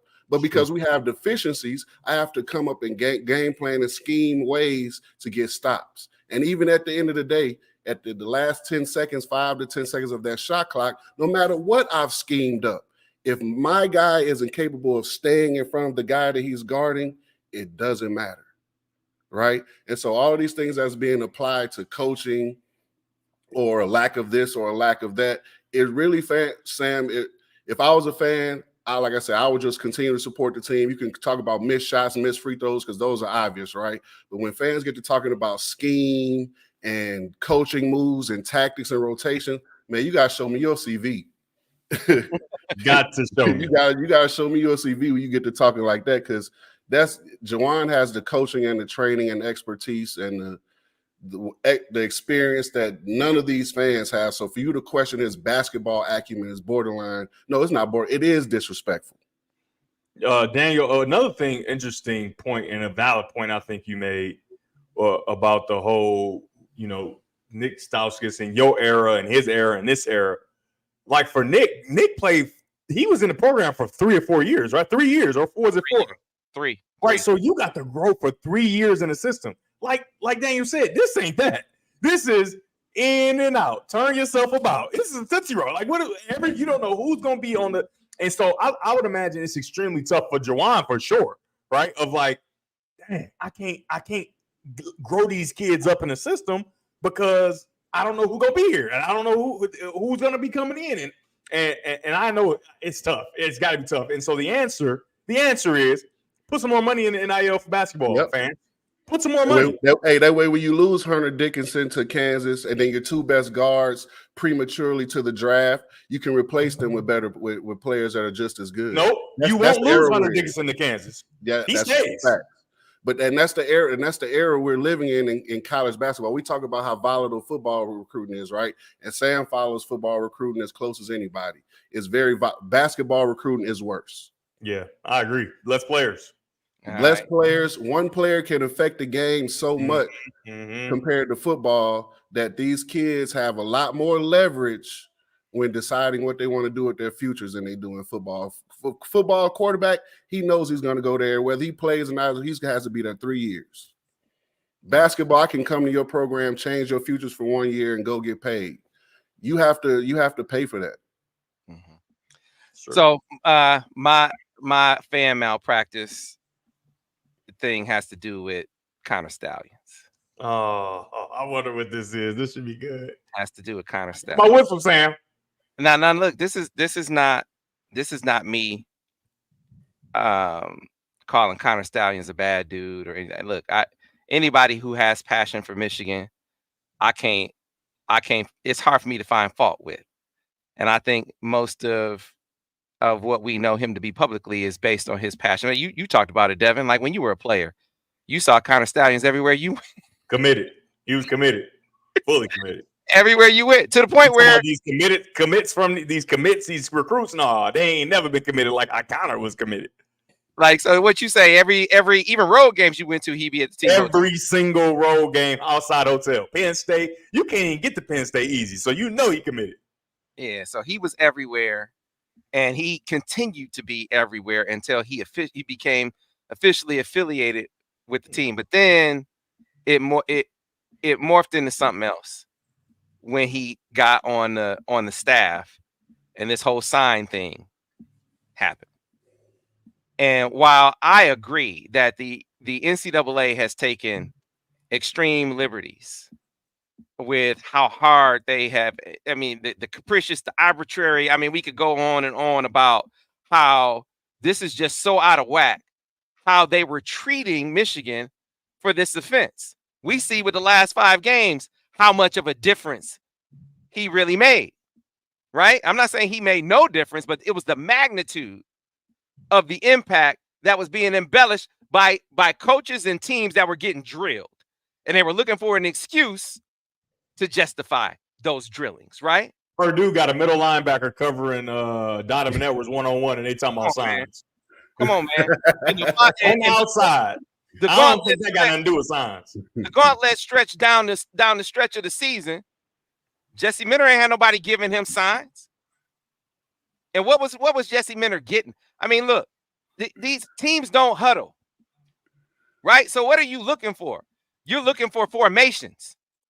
You know what as they shift, and what are they shifting to? Personnel. Is it 12? Is it 11? Is it 10? Yeah. This dude's calling. I'm telling you, I'm giving you the blueprint now. That's what he's giving. He ain't giving you plays like that. And the thing is like, okay, even if you go down all the way down to if it's run or pass, that don't help you, dude. I mean, it helps you some, but you don't know what run is going to be. You don't know what pass play is going to be. Like it's crazy. It's crazy.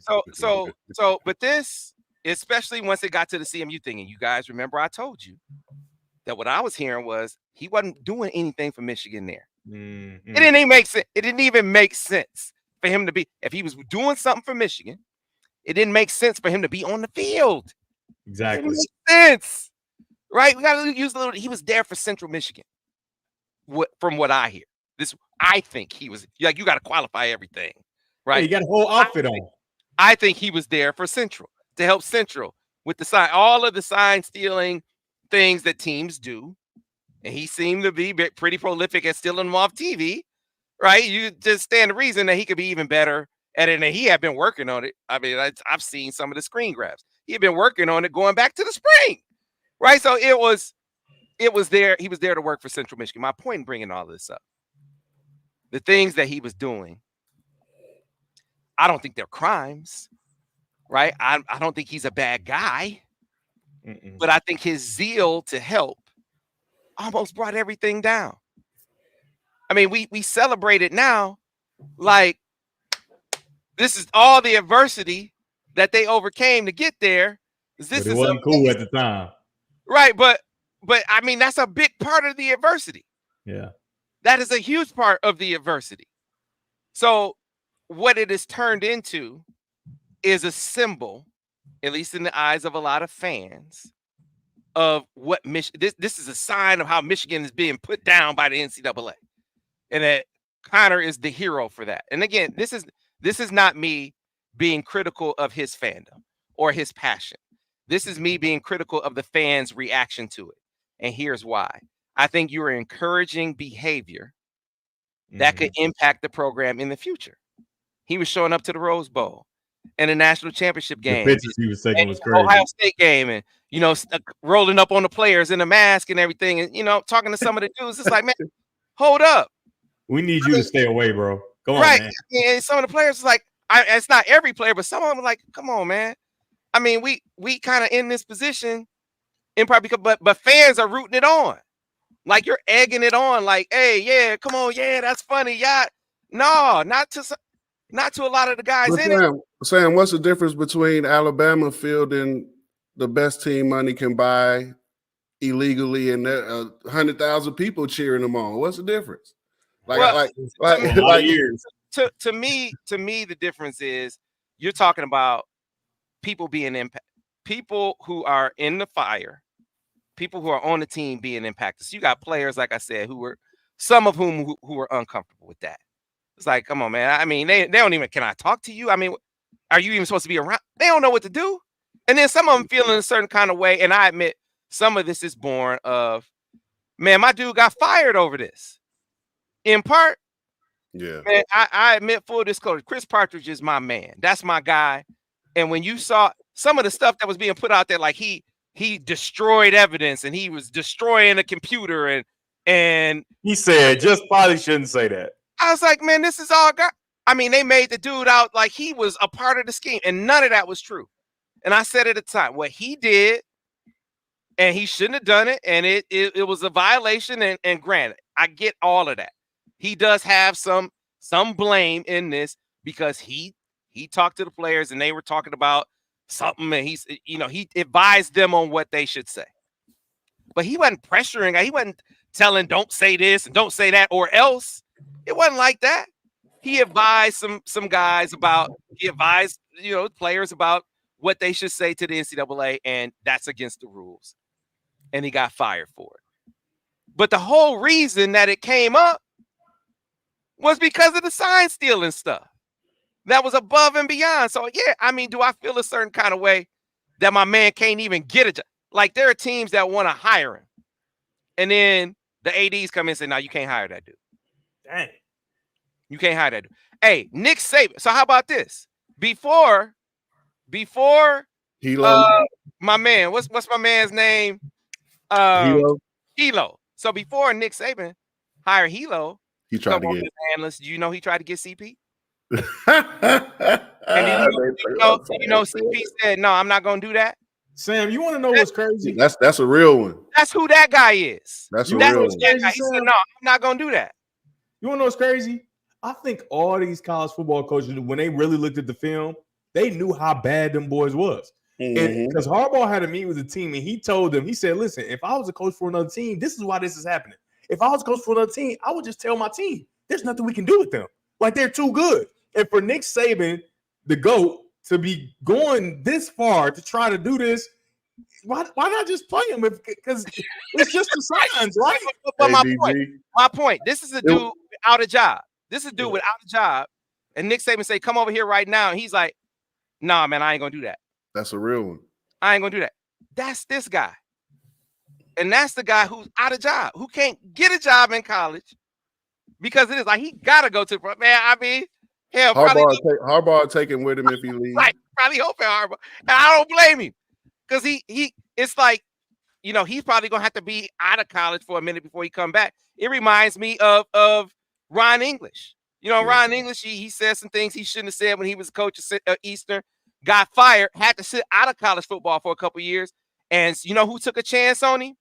Who vouched for him to get a job at San Jose State? Al Borges. Al Borges said, we got to hire this dude, put him on staff, give him a shot. And then Ron English got back in college football that way. Yeah, I had Ron English. Was it my first year? I think I had Ron English. That's what. And so my point in all of that, like this, real people are affected. Hold on, Sam. I think your like kind of underlying point is that Saban's move wasn't a chess move. It was made out of fear. I wasn't even getting. I was more highlighting who CP is, and this is who was affected by it. Like, he's a good dude who is out of college football, really because of this whole sign stealing thing. Now, did he handle it the right way? No, but it wouldn't have had to have been handled had not all the extracurriculars with the sign stuff been going on. Let me ask a question in his defense. And then the last thing, the coaches are still. Why do you think Jim Harbaugh is asking for provisions in this contract? Because it is in part because of the sign stealing stuff. Do you know, guys, this investigation is still going on? Do you know they still have lawyers that they're dealing with right now? Do you know they still paying lawyer fees right now? This is still going on. So my point is not that Connor Stallions is a bad guy. I'm not saying that. I'm not saying that he shouldn't be passionate. I'm not saying that he shouldn't be able to go to games. I'm not saying any of that. I'm saying to the fans, you shouldn't be highlighting or encouraging the kind of behavior that minimizes what that really was to the program. Yeah. Because it almost blew it all up. And then number two, encourages the kinds of things that puts players, especially, in uncomfortable situations. Don't do that. Don't make it a martyr thing. Quorum caught a stray. Or a symbolize. Remember Blake Quorum almost caught a stray back during all that. Yeah, Blake. Right. Come on, man. I was like, come on now. Blake, one of the most solid dudes I know in the world now. Hold on now. So I'm saying, just cool out with the whole martyr and the symbol of Michigan. Just don't do that. I mean, if he wants to be a fan, let him be a fan. But don't encourage doing some of that, showing up on the field in the mask and, hey, what's up? And I said, what? I mean, they telling the coach, am I supposed to talk to this? Just don't do that. That's all I'm saying. Yeah, I think that's malpractice. Somebody just put in the chat, but I was about to say that's Dave Portnoy like hyping that up from the jump. So as soon as he got fired, as soon as they fired Stallions, I'll hire him and pay him whatever. So it's just becoming and putting him in different like pizza videos and stuff. It's become a whole thing that's kind of like Elf on the Shelf deal, like or right. Where's Waldo type deal. Like, man, what the hell? Look, if Dave Portnoy wanted to give him a job, the man should be able to work. I'm not saying for the malpractice. Yeah, I'm not saying that he shouldn't be able to work. I mean, go work. He work on Barstool. I think he'd be a good fit on Bar. I'm saying Michigan fans are gassing up. I think you're gassing up the wrong thing. That's all. All right, Sam, they got it. 100%, Sam. 100%. 148. We gotta get out of here, and I need to get mine in. All right. You got one? All right. I got mine. All right. Shoot this thing up. All right, listen. Mine is more of a future malpractice, future fan malpractice. It hasn't quite happened yet. but I'm gonna tell Sam the address to where I'm having my refereeing debut for 4, 5, and 6-year-old basketball. And if these fans don't show out and pack that thing out, I'm done. I'm done with y'all. Y'all need to come watch me on my debut. And not only that, you're gonna kill a bunch of birds with one stone. You're gonna be able to support because it was like $5 to get in. You know, you pay to get in, and the kids gonna be like, "Oh my God, such a great atmosphere." These 4, 5, and 6-year-old, and me, I'm gonna put on the show now. I'm gonna put on the show. So if you're not at the, I'm gonna tell Sam the address. He gonna tweet it out or whatever. If y'all ain't there to support, that's fan malpractice, man. Y'all not real fans like we thought you was. I got a new job and I want support. Yes, sir. Bernard said he coming. CB, Chris Bryant said he coming. I'm telling you, man, it's gonna be a great event. When Daniel will come, but he's just too far. When is this again, Devin? Tell when and where again? Saturday morning. I gotta get the address. I get the address to you. But Saturday morning, man, I'm in there. Is this an every Saturday thing? Every Saturday morning, 9 o'clock. Hey, I'll be there in February. I'm coming. That's right. I told you. Maybe we'll make that because I got my ref shoes. I got everything. You got to do this my Ann Arbor shoe, so maybe we'll frame some of it around going to see Devin ref the game. How about that? Yes, sir. Devin gonna be get some footage of Devin refing the game. How about that? Lincoln Athletic Building, 7267 Willis. No, wrong one. Sorry, that's the track. That's around the corner from me. No, that's the wrong place. Wrong place. Sorry. Okay. That's the track. That was the track that 1250 Rosa Parks Boulevard. See, and it's on Rosa Parks Boulevard. You can support Black History Month. It's crazy. Detroit, Michigan, 48216. Pull up. I'm gonna have my whistle. Don't bother me while I'm at work though, because I'm gonna be working. You know what I mean? I'm paid intern. All right, folks. We had to give you a super long edition. We can't go this long every week, but we have been off for a while. We had a lot to cover, so we squeezed a lot into this one episode. We back up. As Stringer Bell said, we back up. We came back up. We came out strong. I don't know who Stringer Bell is. I'm sorry. I don't know who that is. Yeah, sorry, Sam. Here on Steady Dropping Dimes. Brought to you by our friends at Destination Ann Arbor. Remember, your tour guide to all things Ann Arbor. Ben, if you got the barcode that you can throw up for people, if you're planning to visit Ann Arbor, you're looking for places to stay, places to eat, where you should go, check out Destination Ann Arbor, your tour guides to all things Ann Arbor. All of the episodes of My Ann Arbor with student athletes from the University of Michigan will be there. You'll find the episode with Will Johnson there. Right now, events that are coming to town, sporting events that are coming to town, all of those things will be listed over on the Destination Ann Arbor website. And if you go to, and let me make sure that I got this right for you, the people. If you go over to annarbor.org, if you're listening and you're not able to scan the QR code, it can take you to the website as well. That should be your stop before you come to Washtenaw County, not just Ann Arbor, all things Washtenaw County. Check out Destination Ann Arbor. With that, folks, thanks for watching another edition of Steady Dropping Dimes. We'll see you next week.